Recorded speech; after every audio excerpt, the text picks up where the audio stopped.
In this lecture, we're gonna learn about WordPress, and then after I will be installing WordPress on our domain name.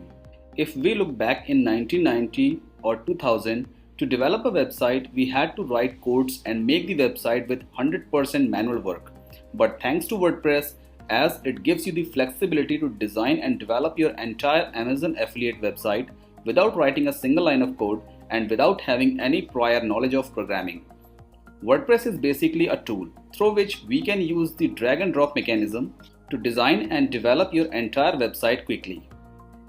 Even I have wrote a detailed article on my blog why WordPress is better than other CMS. So if you would like to know, go to my blog and the link has been provided in this lecture as a resource.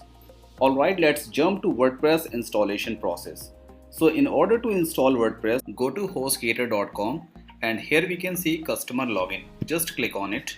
Now you need to log into the portal. So just click on portal login. Now enter your email address that you had used during the sign up process.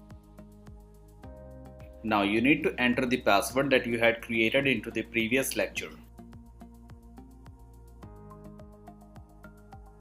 At last, click on login. So this is the dashboard of your HostGator account.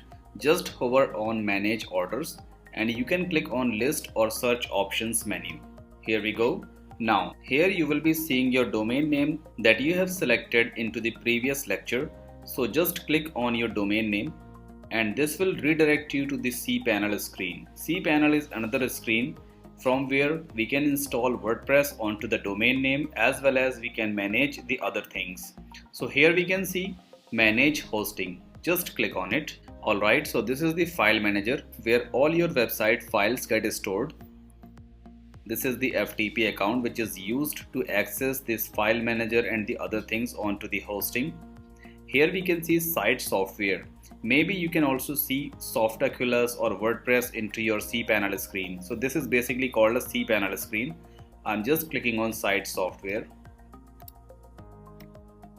Alright, now it shows me WordPress. So I'm just clicking on it. As this is my baby plan, so I have more than one websites already installed. Now in order to make a fresh installation, we can simply click on this install. Maybe you would be getting a different type of a screen, but that's okay. The process is same. Now click on show advanced configuration. Alright, so from this entire list, we will be selecting our domain name. So I'm just going to use one of my temporary domain, that is themagicrooms.com.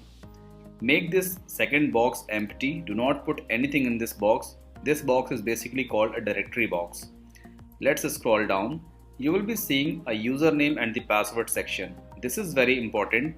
In the admin username, you can create a secure username. For example, I'm just creating like Saddam7865. And admin password, I'm just going to create one demo password as well. These login details will be used in order to access your WordPress dashboard. So please do not share these login details. Email, you can put your own personal email so that in case if you forget the password, the reset link will be sent to this email address.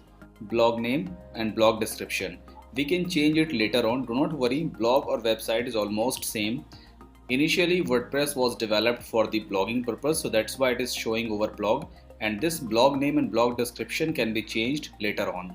At last, click on install. So this will take couple of seconds to install WordPress onto your domain name. You will be seeing a admin URL and username and password, something like this, once the installation process is completed. So in order to log in into your WordPress dashboard, you need to go to this URL. So make a copy somewhere else on your desktop, and this username and password can be used to log in into your WordPress dashboard. Thank you.